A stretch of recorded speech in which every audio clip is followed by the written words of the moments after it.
je ne sais pas à quel endroit. Probablement qu'il pourrait peut-être la mettre par écrit de nouveau. Ça dit Ésaïe 4, 24. Or, dans Ésaïe 4, il n'y a que 6 versets.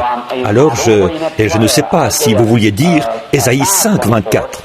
Ça dit, quelle est la signification de cette écriture et quand s'accomplira-t-elle? Ésaïe 4, 24. Et il y a 6 versets dans Ésaïe 4. Si vous pouviez, la personne qui l'a écrite, si vous pouviez vous rappeler ce que c'était, peut-être la remettre par écrit de nouveau, alors je pourrais y répondre, vous voyez. Je ne sais pas au juste à quoi vous faisiez référence. Ésaïe 4, 24. Quelle est la signification de cette écriture et quand s'accomplira-t-elle? Maintenant, je ne prendrai pas beaucoup de temps. Je dois... Très bien, merci frère. Je dois aller à quelques endroits. Et ceci... Vous savez, je réfléchissais. J'avais un verset ici, une lettre de M. Baxter. Et avant de nous lancer dans les services de ce matin, dans ceci, j'aimerais que vous priez avec moi pendant un instant. Après mes dernières réunions, j'avais vraiment l'intention de partir pour mes réunions d'outre-mer dans les quelques jours qui suivraient. Et là, je reçois une lettre de frère Baxter. Frère Cox me l'a lu au téléphone hier soir et me l'a remis ce matin. Encore une fois, ils essayent de les reporter. Et je ne sais pas si c'est Satan là qui cherche à me retenir ou bien si c'est Dieu qui attend que le moment soit propice. Je ne sais pas. Ils veulent les reporter un peu et ils les reportent sans cesse depuis octobre. Octobre, novembre, décembre, janvier, ça fait presque 4 mois maintenant qu'ils les reportent. Or, la vision est venue. Elle est écrite ici, dans cette Bible, exactement ce qui arrivera. Mais quand, ça, je ne sais pas. Moi, j'ai tout simplement répété aux gens, et c'était de bonne foi, ce qu'eux m'avaient dit, que c'est à peu près à ce moment-ci que je devais être prêt. Maintenant, les gens, ce qu'ils pensent, je crois, c'est que je ne dis pas franchement ce qu'il en est. Oh, quand est-ce qu'il va y être? Quand est-ce qu'il va y aller? Mais quand je reçois ces lettres et qu'on me dit, eh bien, on ne peut pas le faire tout de suite. Il y a ceci qui doit être fait et ceci qui doit être fait. Alors je suis mal à l'aise devant les gens. Je ne sais pas quoi faire. Mais voici, il y a une chose que je vais faire. Et vous, faites-le avec moi. Je vais remettre cela entre les mains de Dieu et dire, maintenant, Seigneur, quand tu seras prêt, je le serai. Voyez? Et tantôt, c'est dans les églises que ça ne va pas. Maintenant, ce sont les visas, ou bien autre chose. Vous savez, il y a toutes sortes de choses comme ça. C'est peut-être Satan qui cherche à faire ça. Alors, pendant que nous prierons ce matin, et toutes les fois que vous prierez pendant cette semaine, priez pour moi. Et demandez à Dieu si c'est Satan, de l'ôter du chemin. Voyez? Et si c'est sa volonté, qu'il me garde ici. Voyez? Il sait exactement quoi faire. Il est peut-être en train d'intervenir dans quelque chose pour que le tableau soit comme il se doit. Je ne veux pas le devancer, ça jamais. Oh, quand on fait ça, c'est terrible. Voyez? Donc, j'ai comme l'impression que c'est peut-être, je ne sais pas. Je ne peux pas dire lequel, parce que je ne sais pas. C'est la même chose pour notre cher frère, George Wright. Beaucoup d'entre vous sont au courant de son état, n'est-ce pas? Et vous êtes au courant que les médecins l'ont condamné. Il devrait déjà être mort depuis 1 semaine ou plus, vous voyez. Frère George Wright, je suis allé le voir, et pendant que j'étais là-bas, j'ai prié. J'ai prié pour lui avec la plus profonde sincérité. En rentrant à la maison, je me demandais ce qui allait arriver. Quelques jours plus tard, eh bien, j'ai eu une vision, lundi matin dernier, et j'attends. Or, il y a une femme pour qui j'ai prié, qui avait le cancer, et je l'ai vue se tenir là. Et ils ont ouvert, et elle était carrément remplie de cancer. Ils l'ont recousue, c'est tout. Voyez, mais elle va vivre, ça, je le sais. Par contre, dans le cas de frère George Wright, je n'ai pas perçu clairement la vision. Je sortais, c'était la même vision, je sortais de là, et j'ai vu sa demeure, sa maison. Et à gauche de la maison, à l'endroit où il y a les arbres, un saule, là, un peu plus haut, j'ai vu des mottes de terre, presque de la taille de mon poing, qui descendait en roulant. Et j'ai entendu cet ange, qui était debout à mes côtés, dire quelque chose à propos d'une fosse et de frère Georges. Or, de 2 choses l'une, soit que c'était la fosse de frère Georges qu'ils étaient en train de creuser, ou bien, et c'est ce qu'il me semble, maintenant, souvenez-vous, là, je ne déclarerai pas ceci formellement. Et raison de plus, je crois que nous avons un système de sonorisation en marche ici, ou plutôt un système d'enregistrement. Mais bon, je tiens à préciser ceci comme je le leur ai précisé à eux. D'après moi, c'était ceci. Il y a un groupe de gens qui se sont moqués de lui là-bas parce qu'ils croient que Dieu va le guérir. Après que le médecin, lui, a dit « il est malade », eh bien, il ne peut pas, vous voyez, le caillot sanguin s'est logé dans ses poumons et il crache du sang et tout. Il a dit « dès que le moindre petit grumeau se dirigera vers le cœur ou vers la tête, cela le paralysera ou bien le tuera ». Voyez, il est âgé de 72 ans. Il a dépassé le temps fixé. Mais moi, je crois que c'était ceci, qu'il va creuser la fosse de certains de ceux qui se moquent de lui. Creuser la fosse. Or, je ne savais pas qu'il était fossoyeur, mais c'est ce qu'il est. Vous voyez, alors que j'avais pensé cela, c'est bien ce qu'il fait. Il creuse des fosses. Et il m'a semblé qu'il était question d'une fosse, de creuser une fosse, ou quelque chose comme ça. Et de frère George Wright. Depuis environ 4 nuits, je demande au Seigneur de bien vouloir me la présenter de nouveau. Elle était venue un matin, vers 7 ou 8 heures. Alors, j'ai confiance qu'il éclaircira la chose. Mais je crois vraiment, de tout mon cœur, tout simplement, que j'avais raison quand j'ai dit qu'il creusera la fosse de certains de ceux qui se moquent de lui. Ça, c'est si j'ai perçu clairement la vision, mais je n'en suis pas tout à fait certain. Il était question de creuser une fosse, et de frère George Wright. D'après moi, il devait creuser la fosse de quelqu'un qui se moquait de lui. Eh bien, Dieu est amour. Et oh, nous l'aimons vraiment de tout notre cœur. Bon, ce matin, nous ne voulons pas passer trop de temps sur ces questions. Je vais y répondre de mon mieux. Maintenant, mes amis, je peux faire beaucoup d'erreurs dans ces choses. Je ne suis qu'un homme, comme nous tous. Et frère Neville, ou n'importe quel des autres ministres que nous avons ici, et tout, pourrait y répondre autant que moi. Mais je fais ceci dans un but. C'est pour voir un peu ce qui tient à cœur aux gens. Et si je vois qu'il y en a 4 ou 5 qui mettent l'accent sur une même chose, là je me dis, oh, nous y voilà. Là je vois maintenant où nous en sommes. Il y a certaines petites questions dans l'Église. Et maintenant, oublions donc les petites questions. Par-dessus tout, l'essentiel est de garder l'Église en harmonie et dans l'amour de Dieu. Et qu'elle continue à avancer. Pourvu que nous croyons tous que le sang de Jésus-Christ nous purifie de tout péché et de toute iniquité.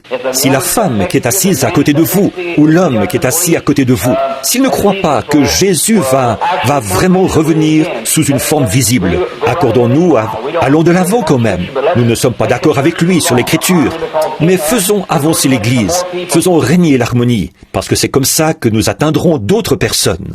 Mais quand l'Église n'est pas en harmonie, alors on nuit à l'Église, alors on nuit à la cause. C'est que, tout simplement, on ne peut pas faire ça. Mais quand nous pouvons nous accorder sur une chose, que le sang de Jésus-Christ nous purifie de tout péché, c'est vrai, et que le péché a disparu, alors là, nous sommes tout près de la ligne d'arrivée, frère Neville. Quand nous sommes de sang, j'ai un frère, nous sommes parents par le sang. Mais, oh, que de désaccords nous avons. C'est lamentable. Mais nous sommes frères quand même. Bon, j'avais pensé que cette semaine qui vient, si je ne partais pas outre-mer, peut-être frère Cobles est venu. Il voulait commencer une campagne à Louisville. Il voulait avoir le bâtiment militaire, là où nous avons fait un petit service de guérison l'autre soir, et où le Seigneur a accompli des choses merveilleuses. Donc, mais j'apprends que les frères de Del Rio, au Texas, les frères Jessup, font une réunion à Louisville et qu'ils auront là-bas leur meilleur orateur pendant les prochaines semaines. Et il dit qu'il ne sait pas au juste quand il va partir. C'est un dénommé Charles, je crois, qui doit être là la semaine prochaine. Et bien sûr que je ne voudrais pas commencer un réveil nulle part pendant qu'a lieu une campagne de ce genre. Et ils font aussi une campagne de guérison. Donc la campagne de guérison, c'est l'après-midi, cet après-midi. Donc je ne voudrais pas commencer une réunion pendant qu'eux font une réunion là-bas.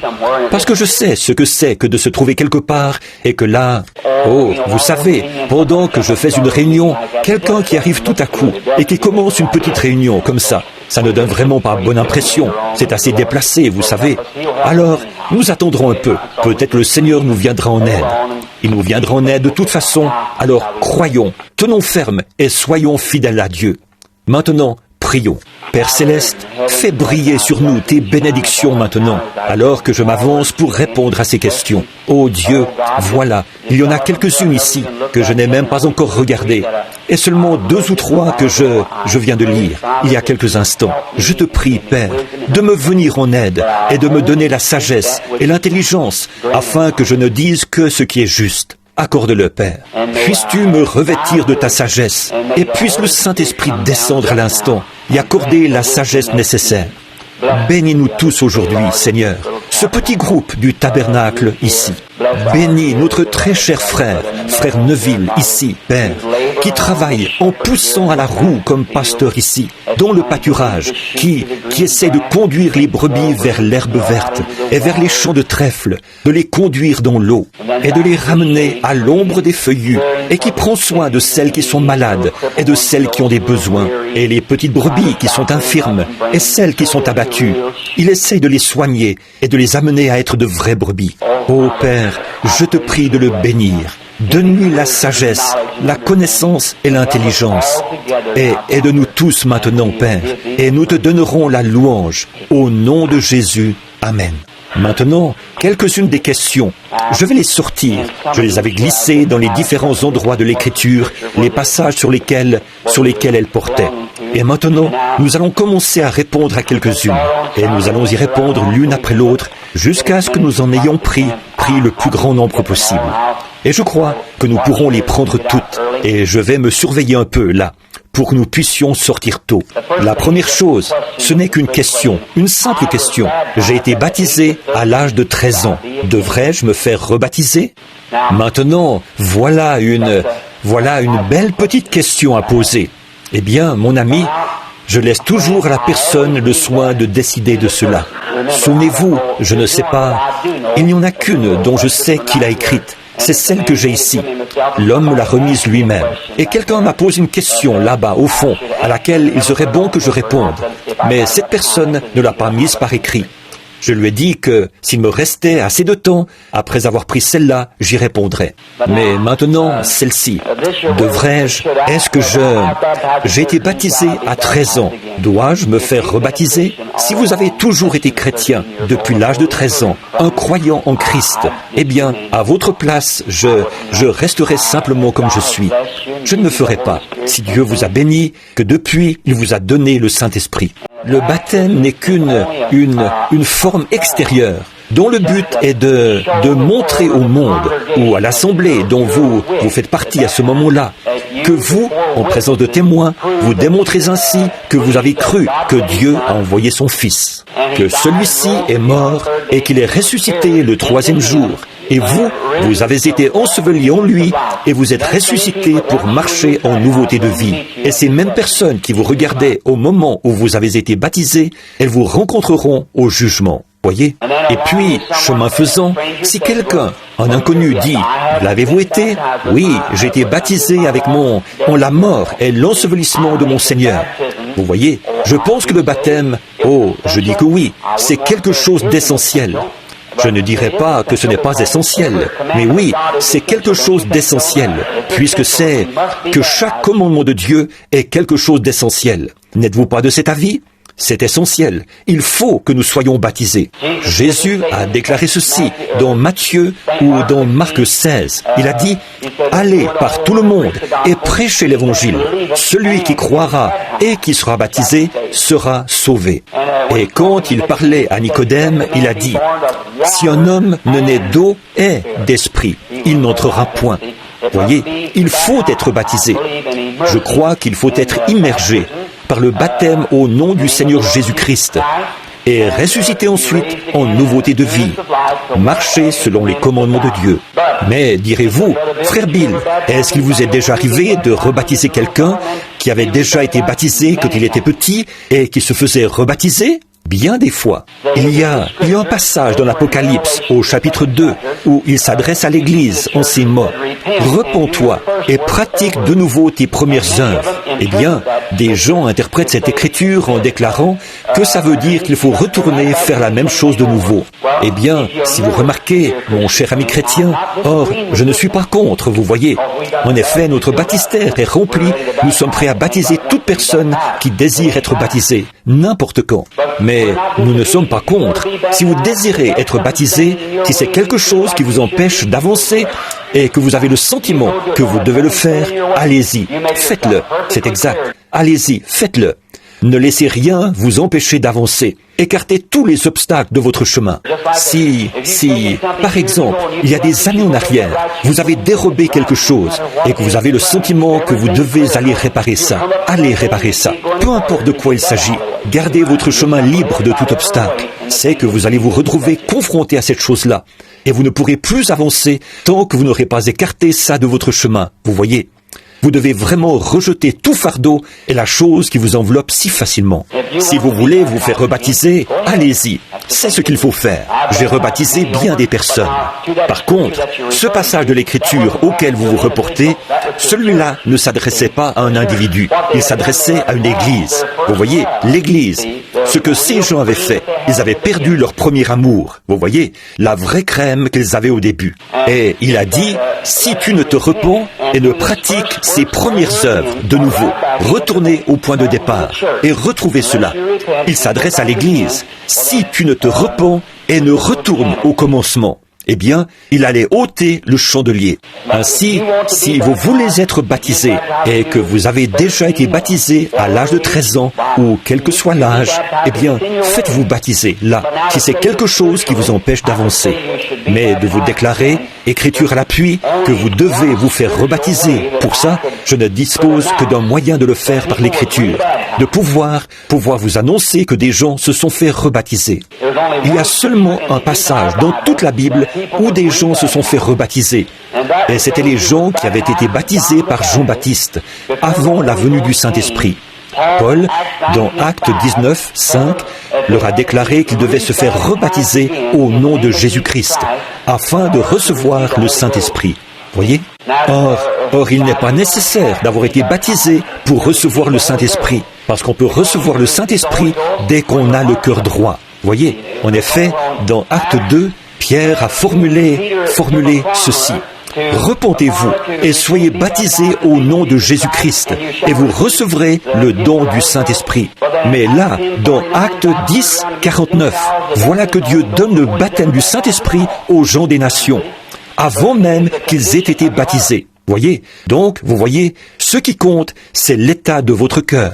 Alors Pierre a dit, peut-on refuser l'eau, puisque ces gens ont reçu le Saint-Esprit, comme nous l'avons reçu au commencement? Voyez, et donc, il leur a ordonné de se faire baptiser au nom de Jésus-Christ. Ensuite, Paul, dans Acte 19, a dit, Paul, après avoir traversé les contrées supérieures d'Éphèse, il a rencontré quelques disciples, et il leur a dit, avez-vous reçu le Saint-Esprit après avoir cru? Ils ont dit, nous ne savons pas s'il y a un Saint-Esprit. Il a dit, de quel baptême avez-vous été baptisés? Ils l'avaient été. Ils ont dit, nous avons été baptisés du baptême de Jean. Il a dit, Jean a baptisé du baptême de la repentance, vous disant de croire en celui qui allait venir, c'est-à-dire au Seigneur Jésus-Christ. Sur ces paroles, ils furent rebaptisés au nom de Jésus-Christ. Voyez? Et donc là-dessus, c'est... Par contre, si ce que vous dites, c'est simplement que vous avez été baptisé du baptême chrétien à l'âge de 13 ans et que depuis, vous avez toujours vécu chrétiennement ou que vous avez rétrogradé à quelques reprises. Je ne sais pas si quelqu'un en a mis une sur le fait de rétrograder. Je ne sais pas. J'aimerais bien que quelqu'un me pose la question. Mais rétrograder, souvenez-vous, vous rétrogradez chaque jour.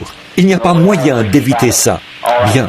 Par contre, c'est aux yeux des gens de l'Église que vous rétrogradez, mais pas devant Dieu. Voyez, vous rétrogradez vis-à-vis de Christ, mais pas vis-à-vis de Dieu. Parce que si vous le faisiez, quand vous péchez, vous êtes fichu, mais vous tombez continuellement. Paul, il lui fallait mourir chaque jour. Pas vrai?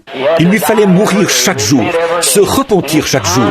Il se repentait continuellement, tout le temps. Voyez? Et si Paul, il lui fallait faire ça, alors moi aussi, il me faudra le faire. Pas vous? C'est vrai.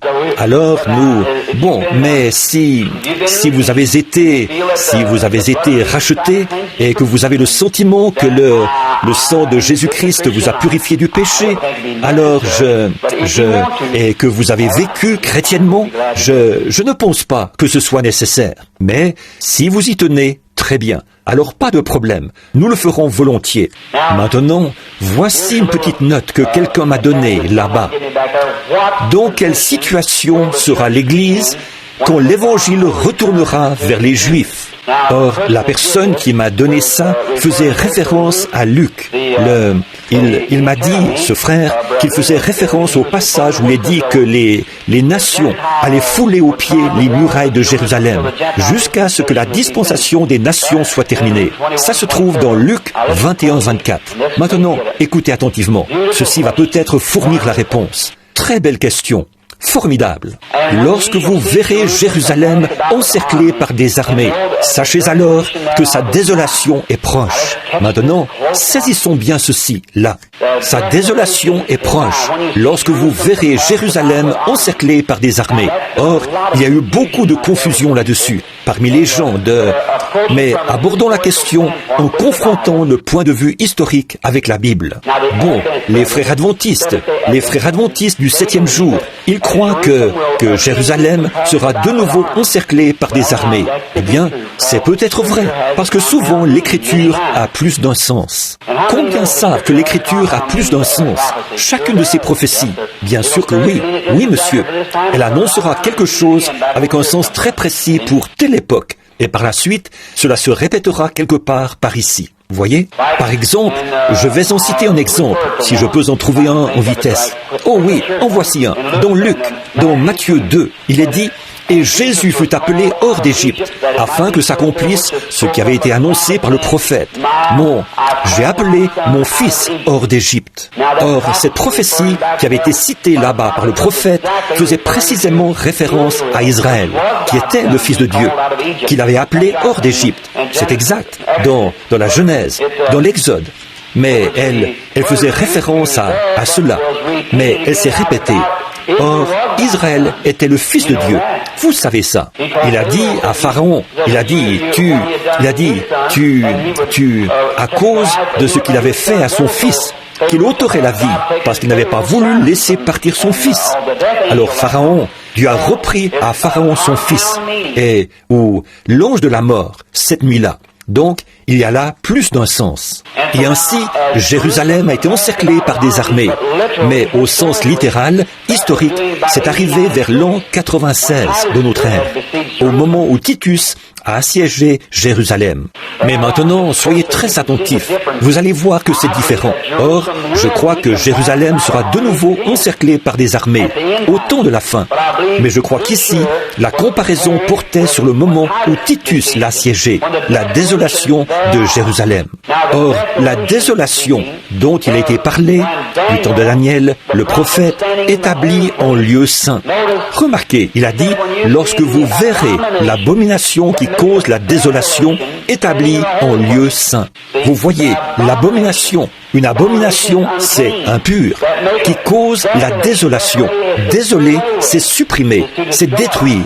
Lorsque vous verrez l'abomination qui cause la désolation établie en lieu saint, ce qui était accompli, selon l'Écriture, quand Titus a assiégé Jérusalem, qu'il a pris au début de ce chapitre, il lui demandait « Quand sera-ce la fin du monde? Et quels seront les signes de la venue de Christ ?» Et il lui parlait du temple, de son aspect, comme il était magnifiquement orné, de pierres remarquables et tout. Il a dit « Il viendra un temps où il ne restera pas même pierre sur pierre de cela. Ce sera démoli. » Il s'est mis à leur mentionner les signes et les prodiges. Après quoi, Jésus, c'est lui qui parle là, il se tourne maintenant vers Daniel pour l'accomplissement, parce que toutes les prophéties doivent concorder l'une avec l'autre. Toute l'Écriture s'enchaîne, sans être anéantie nulle part. Jésus a dit, les Écritures ne peuvent être anéanties. Amen. Alors, Est-ce que j'irai au ciel? Bien sûr que oui. Les Écritures ne peuvent être anéanties. Vous qui ne croyez pas aux signes, aux miracles et aux prodiges, comment pouvez-vous tourner le dos à cette Écriture-là? Les Écritures ne peuvent être anéanties. Pas plus que Christ ne le peut, là en haut, ne peut être supprimé. Tout comme son corps glorieux, là-haut, et tous les mouvements de son corps se reflètent par un mouvement ici-bas sur terre. Forcément, alors, si Christ, si si la guérison divine, si la puissance de Dieu a été retirée de l'Église physique ou de l'Église spirituelle ici sur terre, c'est donc qu'elle a été retirée de Christ. Pas plus qu'il... Mais, oh, quelle image du vrai cep, là, et de nous, qui sommes les sarments de ce cep. Voyez, dès que le cep entre en action, les sarments entrent aussitôt en action. Pas vrai? Comme c'est magnifique. Son corps glorieux. Oh, ses glorieux bras ensanglantés. Et ses larmes qui coulent. Et ses côtés ensanglantés. Et son dos meurtri, suspendu au-dessus de la terre. Comme ceci, entre Dieu, le Père, et les mortels de cette terre. Il plaide pour eux et il les aime. Et dès que son corps entre en mouvement et agit avec puissance, c'est aussitôt transmis dans l'Église. Dès qu'il dit « Je vais bouger mes mains comme ceci », et son corps physique bouge. Allez par ici, prêchez l'Évangile. Vous verrez cette Église entrer aussitôt en action. En effet, mon ombre doit bouger en même temps que ma main. Amen. Pas vrai? Amen. Oh là là, quand j'y pense. Voilà, c'est ça. Son corps est en action. Allez par tout le monde. Démontrez la puissance. Nous avons beau y aller vivement, munis de notre théologie et de nos enseignements, et ainsi de suite. Nous échouons lamentablement. Mais maintenant, la main de Dieu est en action. Les signes et les prodiges apparaissent. Oh, voilà. Jésus a dit là-bas, quand il chassait des démons. Je ne vais pas dévier de cette question-là. Je ne prendrai qu'un instant.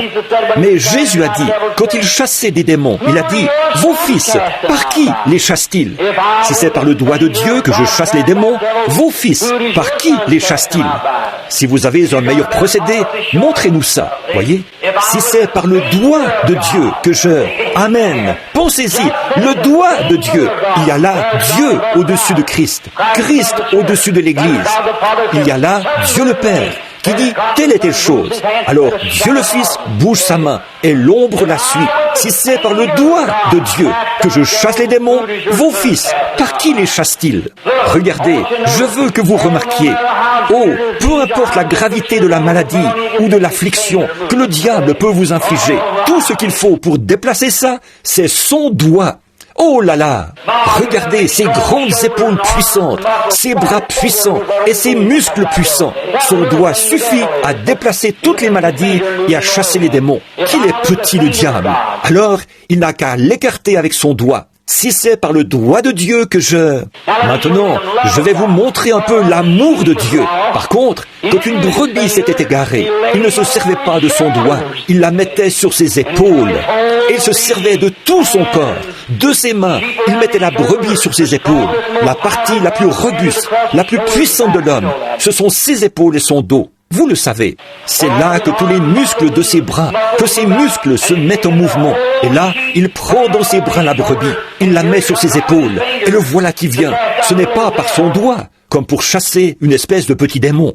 Mais le voilà qui vient, en se servant de tous les muscles de ses jambes, de tous les muscles de ses bras. Il avance dans le désert, en portant sur ses épaules la petite brebis égarée. Oh là là, si c'est par le doigt de Dieu que je chasse les démons, vos fils, par qui les chasse-t-il? Oh, alléluia! Oh, très bien, revenons au sujet. Mais lorsque vous verrez Jérusalem encerclée par des armées, alors que ceux qui seront en Judée fuient dans les montagnes, que ceux qui seront au milieu de Jérusalem n'en sortent, et que ceux qui seront dans les champs n'entrent dans la ville. Car ce seront des jours de vengeance, pour l'accomplissement de tout ce qui est écrit. Malheur aux femmes qui seront enceintes et à celles qui allaiteront en ces jours-là, car il y aura une grande détresse dans le pays et de la colère contre le peuple. Ils tomberont sous le tranchant de l'épée. Ils seront emmenés captifs parmi toutes les nations. Remarquez comme c'est beau, la précision avec laquelle l'Écriture présente ceci.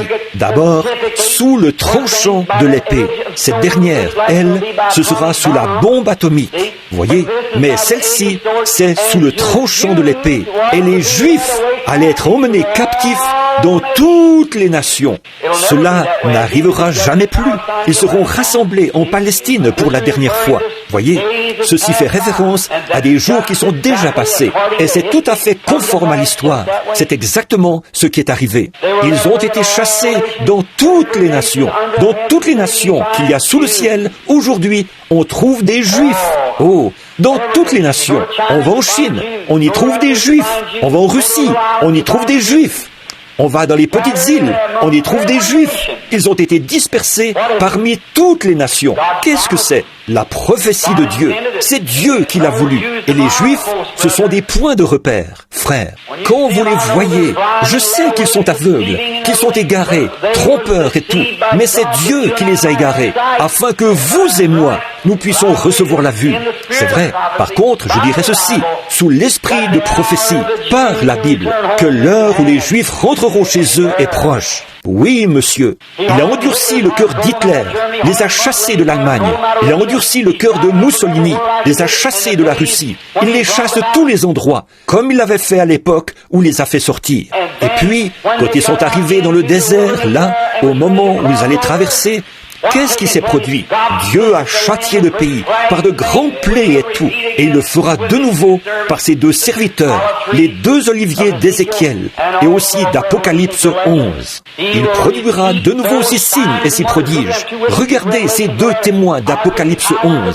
Je donnerai à mes deux témoins le pouvoir de fermer les cieux pendant les jours de leur prophétie, ou de faire venir des plaies sur la terre, chaque fois qu'ils le voudront. Nous y voilà, les deux témoins des derniers jours. Je sais que l'enseignement moderne là-dessus, c'est que ce sont l'Ancien et le Nouveau Testament. C'est faux, c'est faux. Les deux témoins, ce n'est pas ça. C'est carrément un retour de Moïse et d'Élie. Si vous remarquez, à l'époque, aucun des deux, Moïse est mort. Mais où est-il allé? Il fallait qu'il ressuscite. Et Élie a été enlevé sans même avoir goûté la mort. Il faudra qu'il meure. Parce que tout être mortel doit mourir. Donc, il devra revenir de nouveau. Alors, voilà les deux témoins. Maintenant, regardez bien. Ils fouleront.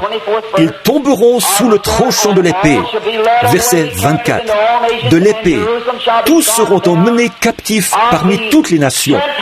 Et Jérusalem sera foulée aux pieds par les nations.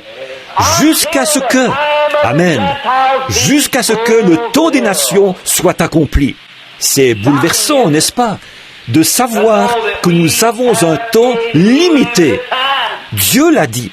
La dispensation des nations a commencé avec le roi Nebuchadnezzar. Oh, que c'est remarquable, que je pourrais en passer du temps là-dessus, prendre quelques minutes.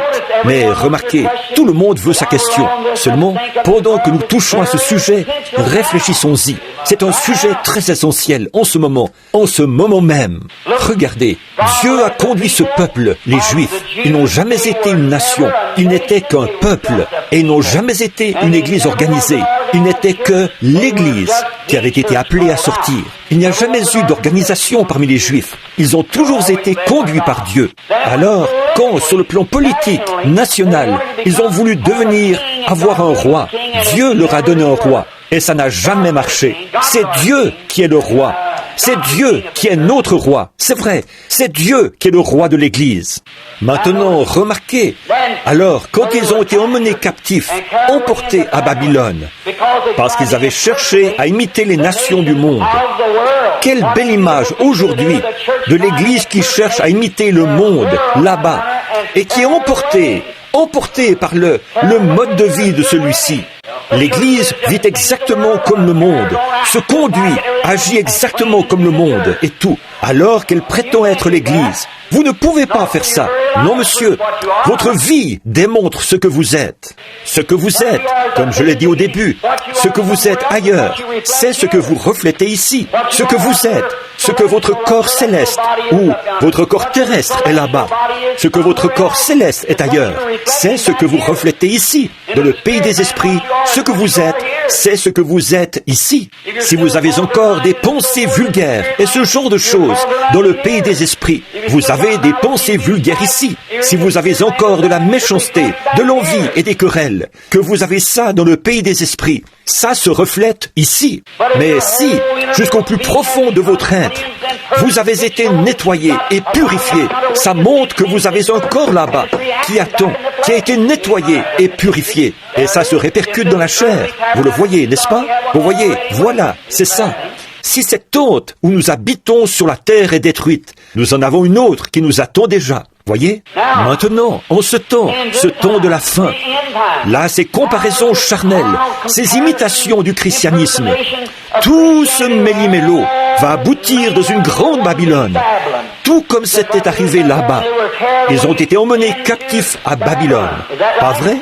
Et la Bible dit que l'ange du Seigneur a lancé un appel. Il a dit, sortez de Babylone, mon peuple. La confusion, ceci, moi je suis baptiste, moi je suis méthodiste, moi je suis presbytérien. Tout cela n'est que confusion. Il n'y a aucun salut là-dedans, aucun. Bon, n'allez pas raconter que je dis que les baptistes n'ont pas le salut, ou les méthodistes. Ce n'est pas de ça que je parle. Je parle de l'Église, de son pouvoir politique, de son aspect politique. Sur le plan politique, que vous soyez méthodiste, baptiste, presbytérien ou catholique, ça n'a aucun rapport. Dieu ne reconnaît même pas ça. Et tout cela se trouve dans Babylone aujourd'hui. Et Dieu appelle une église à sortir de toutes celles-là. Il en retire ceux qui ont le cœur pur. Il produit son église. Comme c'est beau! Et remarquez, je pourrais faire ici une déclaration qui vous ferait un choc. Mais si l'on est ainsi, écoutez là, regardez comment Babylone, ce qui est arrivé là à Babylone, alors qu'on avait exercé une contrainte sur les vrais adorateurs. Souvenez-vous, il n'était qu'une petite poignée, Shadrach, Meshach, Abednego et Daniel, qui étaient de vrais adorateurs, qui avaient été emmenés en captivité, quand Dieu leur a demandé de se montrer sous leur vrai jour. Réellement, ce qu'ils étaient. On les a contraints à adorer une idole. Pas vrai? L'idolâtrie. On les a contraints à adorer une idole. Ils devaient se prosterner devant une idole. Et, s'ils ne le faisaient pas, on les persécutait. Oh, quelle image on pourrait tirer de Daniel, de l'Apocalypse, en faisant le lien entre les deux, montrant par l'Écriture que l'Église se dirige vers une persécution du même genre, avant qu'elle reçoive l'appel du départ. C'est ce qui a marqué le début de l'Église des Nations. C'est ce qui marquera la fin de l'Église des Nations. Tel a été son début, telle sera sa fin.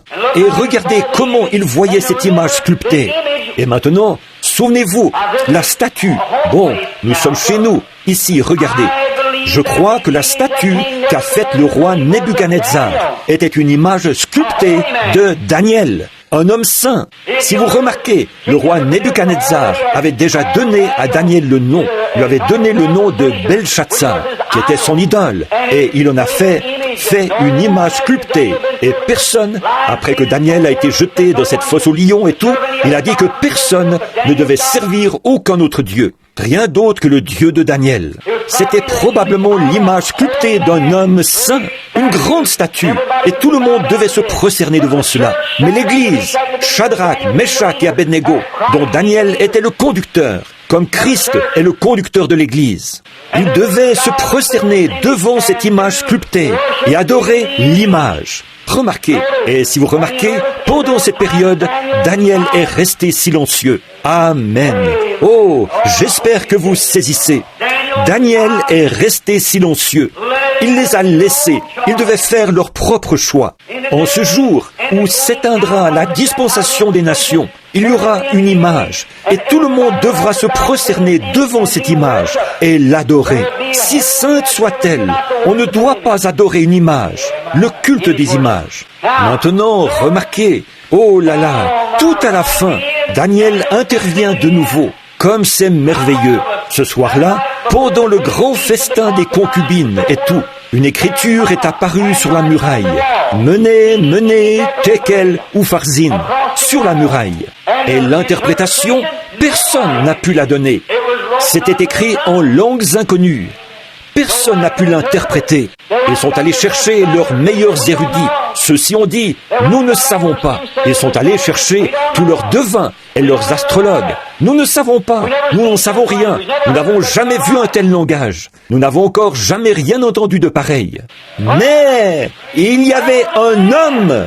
Dieu avait son homme à lui.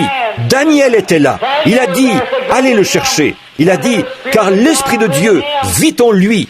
Alors Daniel est arrivé là-bas et il s'est mis à lire et à interpréter le langage inscrit sur la muraille. Et il a donné... Quelle en était l'interprétation?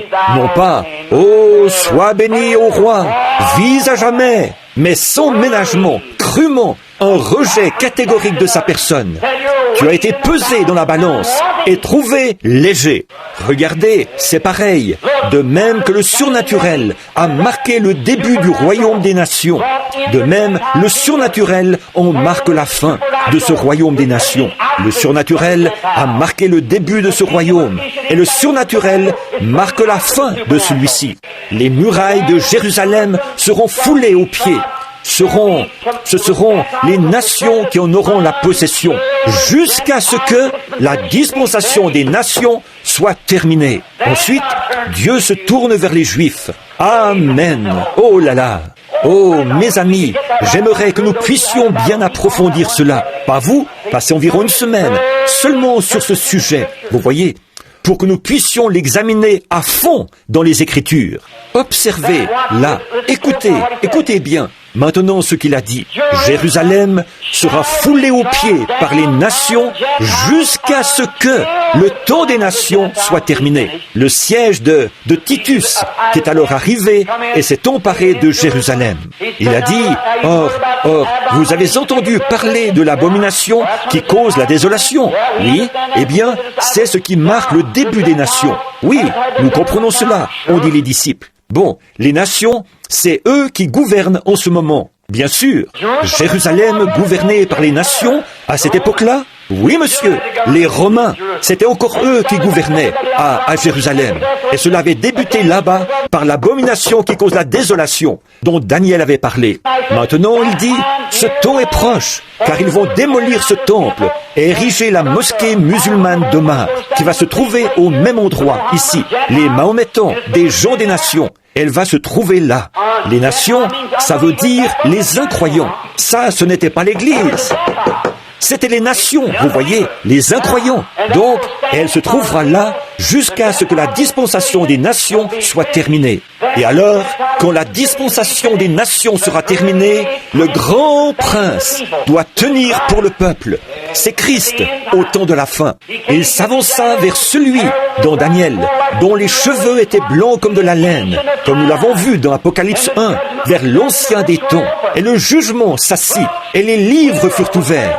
Des livres, au pluriel, furent ouverts, et chaque homme fut jugé selon les livres, les choses qui étaient écrites. Regardez, les livres furent ouverts, il l'a vu venir, et des myriades de myriades le servaient. Les saints qui sont venus avec lui, pas vrai, dans Daniel. Et les livres furent ouverts, c'est le livre de votre vie. Et chaque homme fut ainsi jugé, le pécheur ainsi jugé. Et un autre livre fut ouvert, celui qui était le livre de vie. Et chaque homme fut jugé. Maintenant, remarquez, gardez toujours ceci à l'esprit. Considérez que les choses vont par trois. Sinon, vous vous embrouillerez à coup sûr. Il est né 3 catégories de gens sur la terre. Il y avait 3 catégories au commencement, il y aura 3 catégories à la fin. Qu'est-ce? Jésus est revenu, accompagné de myriades qui le servaient. Vous vous rappelez qu'il a dit, n'est-ce pas peu de choses pour vous de présenter, ou inconvenant, de présenter vos affaires et vos problèmes devant les tribunaux, alors que, ne le savez-vous pas, les saints jugeront la terre. Les saints jugent la terre. Alléluia! Quand je pense à ça, oh, de le voir venir là-bas, avec ceux qui ont été lavés par le sang, après le millénium, la rédemption, alors que les rachetés de tous les âges se tiendront en sa présence. L'épouse lavée par le sang. Non pas simplement ceux qui sont de bonnes personnes. Eux, ils ratent la première résurrection à coup sûr. La Bible dit, et les autres morts ne revinrent point à la vie jusqu'à ce que les 1000 ans soient accomplis. Pas vrai? Eux, ce sont ceux dont le nom a été écrit dans le livre de vie de l'agneau, mais qui ont refusé le baptême du Saint-Esprit. Ce ne sont que les élus qui partent à ce moment-là. Ce ne sont que les élus qui ont part au millénium. Oh, dans ce cas, frères, quelle sorte de gens devrions-nous être? Je veux vivre la période du millénium. Rejetons tout fardeau et le péché qui nous enveloppe si facilement. Si cet homme dit quelque chose de mal ou fait quelque chose comme ceci, priez pour lui et continuez à avancer. Que votre seul et unique objectif se trouve en Dieu. Si personne d'autre n'y arrive, vous, arrivez-y. En effet, il y aura des élus, ceux qui vivront l'âge du millénium. Ils entreront et sortiront avec Christ pendant 1000 ans. Et ensuite, ils monteront dans la gloire avec lui. Puis ils reviendront. Quand se fera la résurrection des méchants, alors le millénium aura été après la fin du millénium. Alors Christ montera avec l'Église. Et à la fin des 1000 ans, il reviendra avec l'Église. Christ vient 3 fois. La première fois, il est venu racheter son Église. Pas vrai? La deuxième fois, il vient chercher son Église. La troisième fois, il vient avec son Église. Vous voyez? Il est venu la racheter. Il vient l'enlever pour qu'elle soit emportée au moment des fléaux et tout. Il revient pour le millénium, vivre la période du millénium. Et alors, le grand roi et sa reine descendent pour le jugement. Le jugement du trône blanc s'assit et les livres furent ouverts. Et là se tient l'Église, rachetée du Dieu vivant, née du Saint-Esprit. Elle se tient là dans sa beauté pour juger. Les livres furent ouverts, le jugement s'assit et chaque homme fut ainsi jugé. Là, c'était le pécheur. Et un autre livre fut ouvert, pas pour l'épouse remplie du Saint-Esprit. Elle n'aura jamais part à cela, parce qu'elle était prise dans l'enlèvement. Si vous êtes rempli du Saint-Esprit ce matin, et que la puissance de Dieu agit dans chaque fibre de votre corps, ça servirait à quoi de vous faire comparaître en jugement? Vous avez déjà été jugé. Vous avez été accepté, rempli, et vous êtes déjà enlevé dans les lieux célestes avec Jésus-Christ. Non pas vous le serez, mais vous êtes maintenant, dès à présent, enlevés. Ceux qu'il a appelés, il les a justifiés. Ceux qu'il a justifiés, il les a glorifiés. Et ce matin, toute personne qui a été rachetée dans ce monde, qui est sous le sang de Jésus-Christ, qui est remplie du Saint-Esprit, a la vie éternelle et ne peut pas périr. Elle est déjà dans les lieux célestes avec Jésus-Christ. Elle ne viendra jamais en jugement. Déjà rachetée. C'est merveilleux, n'est-ce pas? Voyez, déjà racheté. Maintenant assis dans les lieux célestes avec Christ. Et déjà glorifié. Déjà glorifié. Vous dites, frère Bill, est-ce que l'Écriture dit ça? Jésus l'a dit, ou l'Écriture le dit, ceux qui l'ont écrite. Paul, il a dit, ceux qu'il a justifiés, il les a déjà glorifiés. Ceux qu'il a établis d'avance, il les a prédestinés. Ceux qu'il a prédestinés, il les a justifiés. Ceux qu'il a justifiés, il les a déjà glorifiés. Qu'en est-il? Oh là là, excusez-moi, déjà glorifiés. Donc si nous sommes remplis du Saint-Esprit, nos fibres et nos êtres ont déjà été préservés en Dieu. Il y a encore glorifié qui nous attend déjà. Et c'est vers lui que vous irez à coup sûr. Dès que ceci sera terminé, ceux qu'il a justifiés, il les a déjà glorifiés. C'est ce que je disais il y a quelques instants. Le négatif et le positif. J'aimerais avoir assez d'instructions pour le présenter clairement, de sorte que ce soit compréhensible et clair pour vous. Mais je n'ai pas ça. Je sais de quoi je parle, mais je n'arrive pas à le présenter comme je le voudrais. La mer Rouge et toutes ces choses qu'ils en extraient. Les matières s'y trouvent. Les Juifs sont très riches.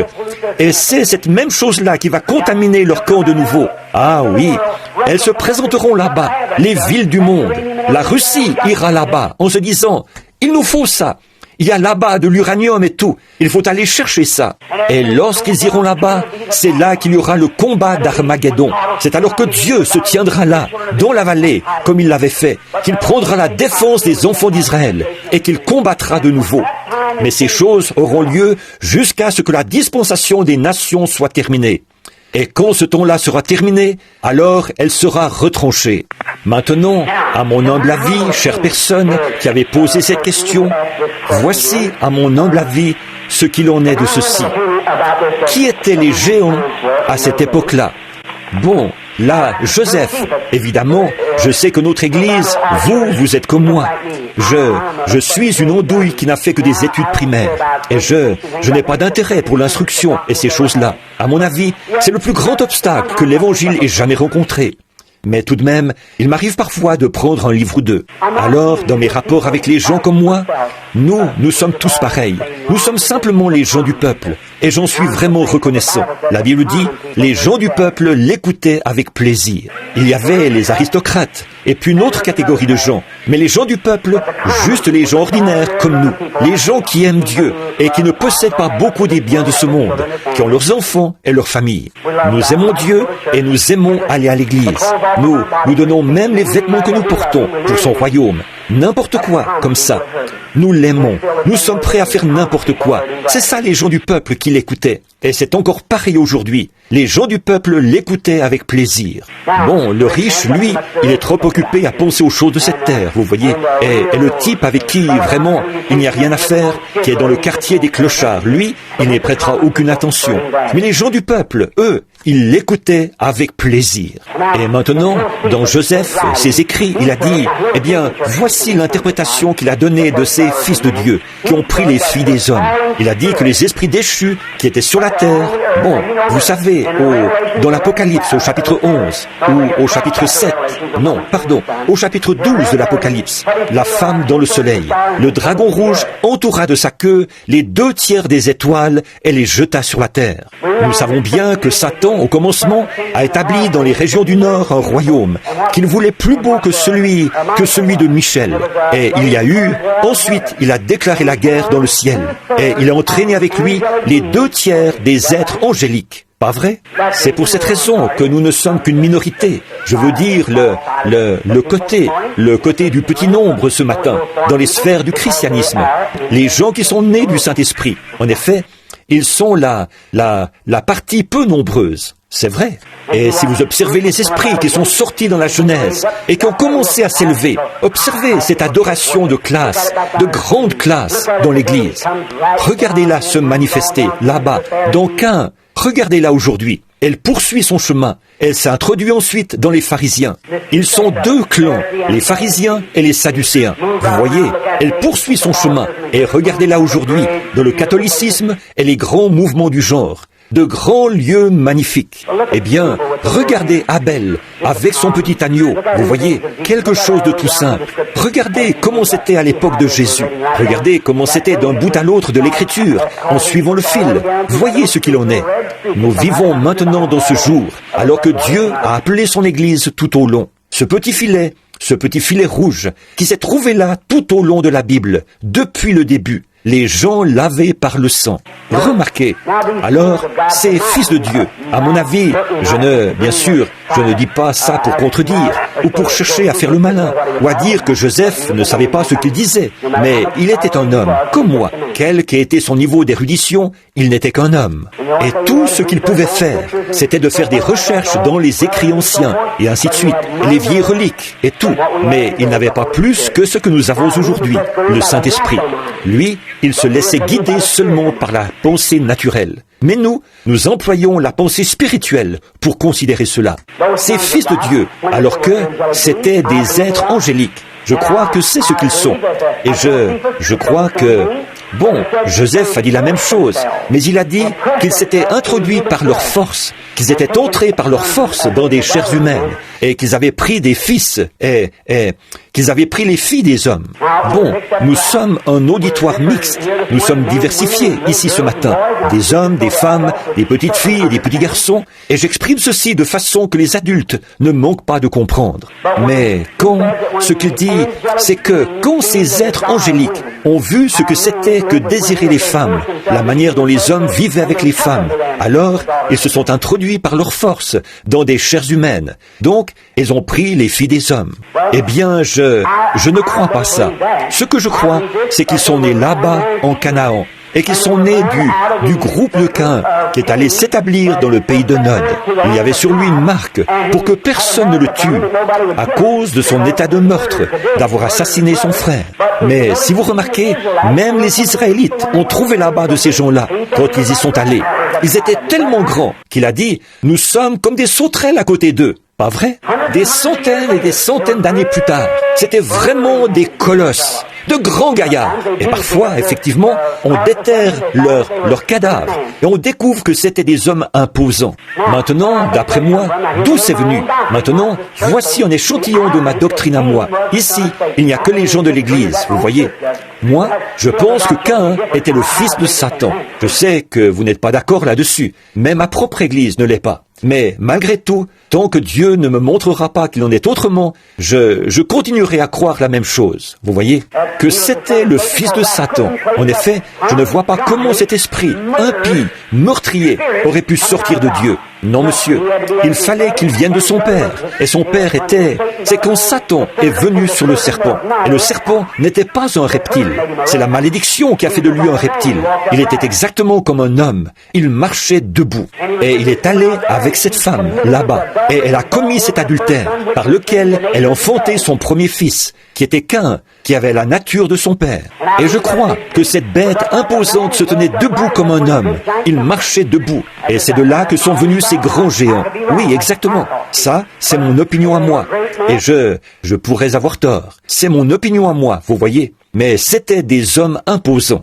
Et si vous remarquez, quand Dieu s'est tenu là, devant Adam et Ève, il a dit, je vous ai pris de la poussière, vous retournerez à la poussière. Et parce que tu as produit, que tu as écouté cette bête, au lieu d'écouter ton mari, que tu as retiré la vie du monde, c'est toi qui me mettras au monde. Et il a dit, serpent, voilà, tu n'auras plus de jambes, tu vois, tu ne marcheras plus debout, et tu ne seras plus une bête. Maintenant, tu seras un reptile, et tu marcheras sur ton ventre, et tu auras la poussière pour nourriture. Voilà, d'après moi, d'où c'est Caïn, qui avait la nature de cette brute, qui a vécu avec cette espèce de bête, qui a vécu avec cette femme, laquelle a mis au monde cet enfant qui était moitié brute, moitié homme, un colosse. Ensuite, celui-ci est allé là-bas, et alors, ces enfants qu'il a commencé à procréer, donc des bêtes qui avaient de mauvais penchants sexuels, comme leur père au commencement. Cette bête a soifé de luxure. Ils ont trouvé là-bas ses filles et tout, et ils ont pris les filles des hommes. C'est vrai. Et comment ces hommes-là sont venus? Bien sûr, ils étaient de cette même lignée. Ce sont ces esprits déchus qui viennent sur les gens. Souvenez-vous, ces mêmes esprits qui ont vécu là-bas. Aujourd'hui, ils vivent aujourd'hui. Regardez ça, aujourd'hui. Eh bien, nous avons dans ce pays des gens qui... Ici, je suis américain, et vous le savez, mais je vais vous dire une chose. Ici, c'est le pays le plus dégradé que je connaisse dans le monde, à part Paris, en France. Il est tellement dégradé. Eh bien, même les étrangers en Afrique, en Suède et là-bas, ils disent « Mais voyons, qu'est-ce que vous avez, vous les Américains? Vous n'avez donc plus de respect pour les femmes de chez vous? En effet, tout ce qu'on entend comme chansons à la radio, c'est quelques chansons vulgaires, obscènes sur les femmes. Vous n'avez pas de respect pour les femmes de chez vous, là-bas?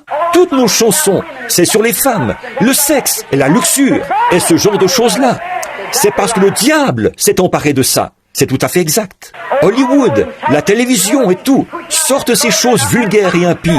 Et ça se retrouve dans les kiosques à journaux et tout. Partout, ce sont des femmes déshabillées ou quelque chose comme ça. C'est exactement ce qui est arrivé au commencement. Et ça se termine de la même façon. C'est honteux.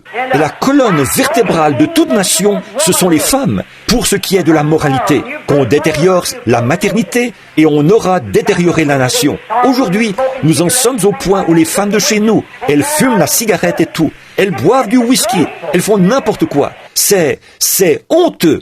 Un jeune homme qui cherche une épouse, qui soit encore vierge, qui soit morale. Il lui faut presque aller dans une bonne vieille église du Saint-Esprit pour en trouver une. Et c'est tout à fait vrai. Là où un homme l'aura gardé à la maison et tout ça, et qu'elle ait un peu de pudeur. Vous pensez peut-être que c'est fou. Mais frère, Examinez la situation pour voir. Voyez si ce n'est pas la vérité. C'est une honte. Très bien. Eux, c'étaient les fils de Dieu qui sont... Bon, là-dessus, je peux expliquer mon... Là, je sais que si... J'ai eu une autre question aujourd'hui. Il disait, mais frère Bill, la Bible dit qu'Ève a dit, j'ai acquis un fils de par l'Éternel. Tout à fait exact. Il fallait qu'il vienne de l'Éternel. L'Éternel est le seul créateur qui existe. Dieu a créé le diable. Qu'est-ce que vous dites de ça? Dieu a créé le diable. Dieu a créé tous les anges déchus qui existent. Pas vrai? Mais certainement. C'était leur choix à eux, pas le sien.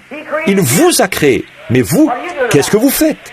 Vous serez jugés, tout comme eux. Voilà, certainement. C'étaient des fils de Dieu, mais ils étaient déchus de la grâce. Et ils étaient entrés dans ces hommes à la nature bestiale, qui sont allés là-bas convoiter. Quand ils voyaient des femmes, ils les prenaient, c'est tout. Eh bien, ils sont encore ici. L'immoralité de l'Amérique, elle est remplie de... Un homme qui n'a pas l'esprit de Dieu arrachera un bébé des bras de sa mère pour la violer. Sans Dieu, il ne vaut guère mieux qu'une bête. Il a toujours cette nature bestiale, impie, et un homme qui, ils disent que la religion vous amène à, que des hommes ont perdu la raison à cause de la religion. La religion, c'est la seule chose qui peut donner à l'homme son bon sens. Je veux dire, la religion de Jésus-Christ. Je peux prouver par la Bible que vous n'avez pas votre bon sens tant que vous n'avez pas trouvé Christ. C'est vrai, c'est assez fracassant, ça. Mais je peux le prouver par l'Écriture. C'est vrai, vous prenez une nature bestiale, assoiffée de luxure et tout, tant que vous n'avez pas trouvé Jésus-Christ. C'est lui qui est aimable. Bon, j'admets que des gens peuvent trop étudier, chercher à aller trop loin, chercher à trop réfléchir, et se retrouvent parfois en dépression mentale, à force d'étudier le Seigneur. Il faut cesser ça. Vous n'avez pas à faire ça. Tout ce que vous avez à faire, c'est de tomber amoureux de lui et de continuer comme ça, à l'aimer. Amen. Il ne s'agit pas d'essayer de vous introduire de force dans quelque chose ou de vous faire passer pour quelque chose que vous n'êtes pas. Allez simplement votre chemin et laissez Dieu vous utiliser comme il lui plaît. Abandonnez-vous, c'est tout. Remettez-vous entre ses mains et continuez à marcher, heureux, en chantant, en vous réjouissant. Voilà la manière de faire.